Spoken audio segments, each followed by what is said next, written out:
Assalamualaikum warahmatullahi wabarakatuh. Halo guys, bertemu lagi dengan saya Widianti. Pada kesempatan kali ini saya akan melanjutkan video yang sebelumnya.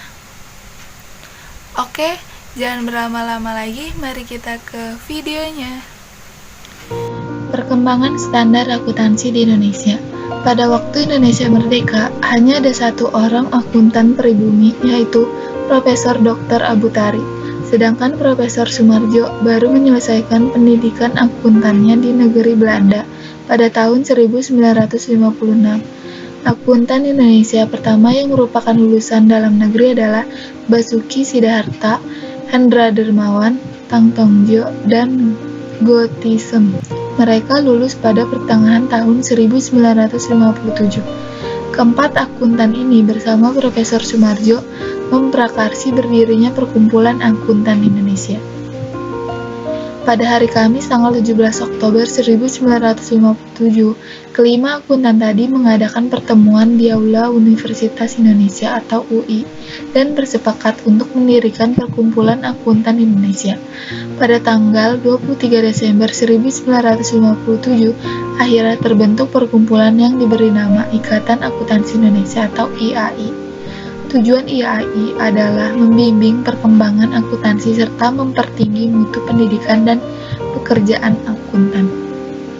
Pada tahun 1973, untuk pertama kalinya IAI menerbitkan Prinsip Akuntansi Indonesia atau PAI dengan maksud untuk menghimpun prinsip akuntansi yang lazim berlaku di Indonesia dan juga sebagai prasarana bagi penerbitan laporan keuangan untuk perusahaan yang akan memasuki bursa pasar modal. Pada tahun 1974, Komite Prinsip Akuntansi Indonesia atau Komite PAI dibentuk yang bertugas untuk menyusun standar keuangan.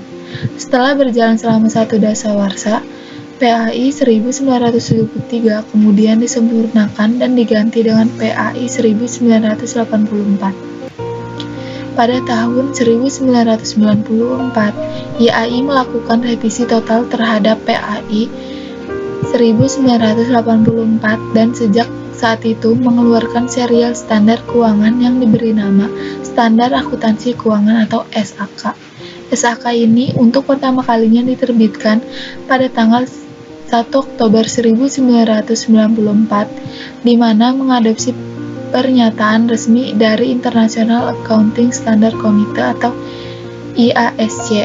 Pada tahun ini pula Komite PAI diubah namanya menjadi Komite Standar Akuntansi Keuangan atau Komite SAK untuk masa bakti 1994 sampai 1998. Komite dalam Kongres IAI diselenggarakan pada tanggal 23 sampai 24 September 1998 di Jakarta.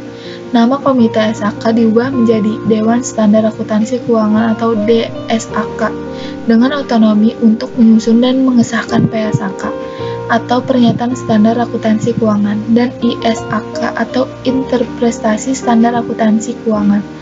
Pada tanggal 18 Oktober 2005 dibentuk Komite Akuntansi Syariah atau KAS untuk menopang kelancaran kegiatan penyusunan PSAK oleh DSAK yang terkait.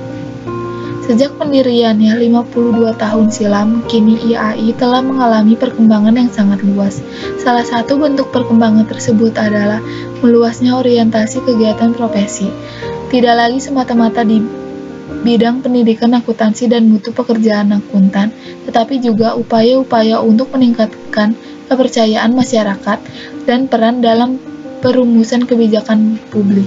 IAI juga secara terus-menerus merevisi SAK untuk mengikuti kebutuhan perkembangan bisnis dan profesi akuntan. Sejak tahun 1994, IAI telah memutuskan untuk melakukan harmonisasi dengan standar akuntansi internasional dalam pengembangan standarnya. Dalam perkembangan selanjutnya, terjadi perubahan dari harmonisasi ke adaptasi, kemudian menjadi adopsi dalam rangka konvergensi dengan International Financial Reporting Standard atau IFRS. Dalam perkembangannya, standar akuntansi keuangan terus direvisi secara kesinambungan baik berupa penyempurnaan maupun penambahan standar baru sejak tahun 1994. Proses revisi telah dilakukan sebanyak 6 kali, yaitu pada tanggal 1 Oktober 1995, 1 Juni 1996, 1 Juni 1999, 1 April 2002, 1 Oktober 2004, dan yang terakhir 1 September 2007. Persepsi manajemen, lingkungan kerja, dan pelaporan keuangan. Persepsi pihak manajemen sebagai pihak yang menyusun laporan keuangan sangat memengaruhi proses penyusunan dan pelaporan informasi keuangan itu sendiri.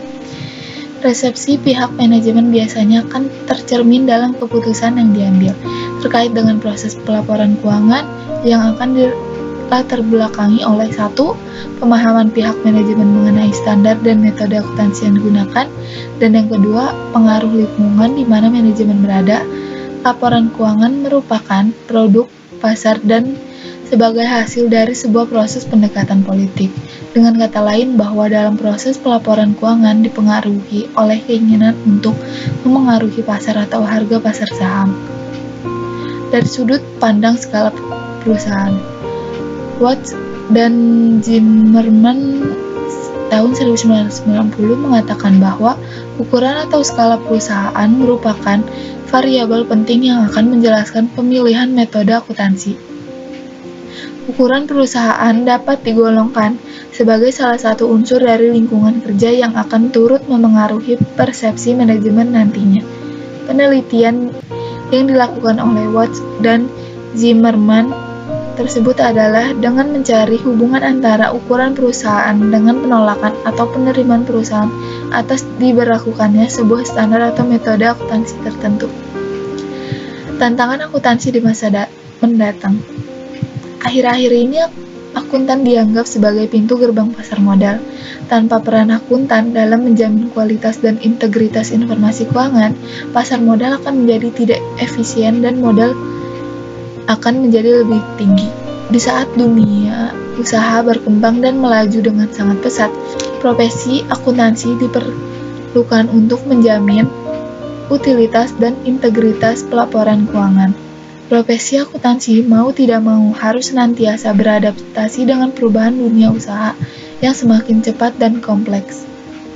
Meningkatnya jumlah transaksi pasar modal dan kreativitas yang muncul dalam industri perbankan atau dengan hadirnya berbagai jenis produk investasi juga telah menciptakan masalah akuntansi yang baru, karena mau tidak mau pasti akan memengaruhi kriteria pengungkapan, pencatatan, dan pelaporan. Tantangan yang ada dalam dunia bisnis selalu dihadapkan pada sejumlah ketentuan atau standar akuntansi dan interpretasinya yang benar-benar harus dipahami dan diterapkan dalam proses pelaporan keuangan. Lebih lanjut, dengan semakin kompleksnya transaksi yang terlibat dalam proses pelaporan keuangan, maka standar akuntansi yang lebih detail dan teknis mutlak diperlukan. Masa depan pelaporan keuangan. Penulis telah mengidentifikasi bahwa setidaknya ada 3 hal yang mungkin sangat penting bagi masa depan pelaporan keuangan yang perlu dicermati dan mendapat perhatian khusus dari profesi akuntansi. Ketiga hal tersebut adalah: yang pertama, masalah pengakuan dan pengukuran atas aktiva dan kewajiban perusahaan. Dengan kata lain, apa yang harus dilaporkan dalam laporan keuangan atau neraca. Yang kedua, masalah ketetapan waktu pelaporan keuangan. Dengan kata lain, kapan seharusnya akun-akun dilaporkan. Yang ketiga, masalah pendistribusian informasi keuangan. Dengan kata lain, bagaimana informasi keuangan didistribusikan kepada para user. Masalah terakhir, sehubung dengan masa depan akuntansi atau pelaporan keuangan yang perlu dicermati dan mendapat perhatian khusus dari profesi akuntansi adalah secara informasi keuangan didistribusikan, dengan mempertimbangkan bahwa beberapa pemakai laporan keuangan end user bisa mengambil lebih banyak keuntungan dari akses langsung rincian data mentah. Maka di masa mendatang, pemakai jelas akan lebih banyak akses ke elektronik database yang telah dianalisis, yang akan membuat informasi tersebut menjadi sangat berguna dan tepat bagi mereka. Profesi akuntansi mungkin perlu memikirkan perubahan paradigma dalam sistem pelaporan keuangan jika ingin mengembangkan akuntansi dan sistem pelaporan yang dapat menjawab segala tantangan yang timbul di masa mendatang. Sekian video presentasi saya, kurang lebihnya mohon maaf. Wabillahi taufiq wal hidayah. Wassalamualaikum warahmatullahi wabarakatuh.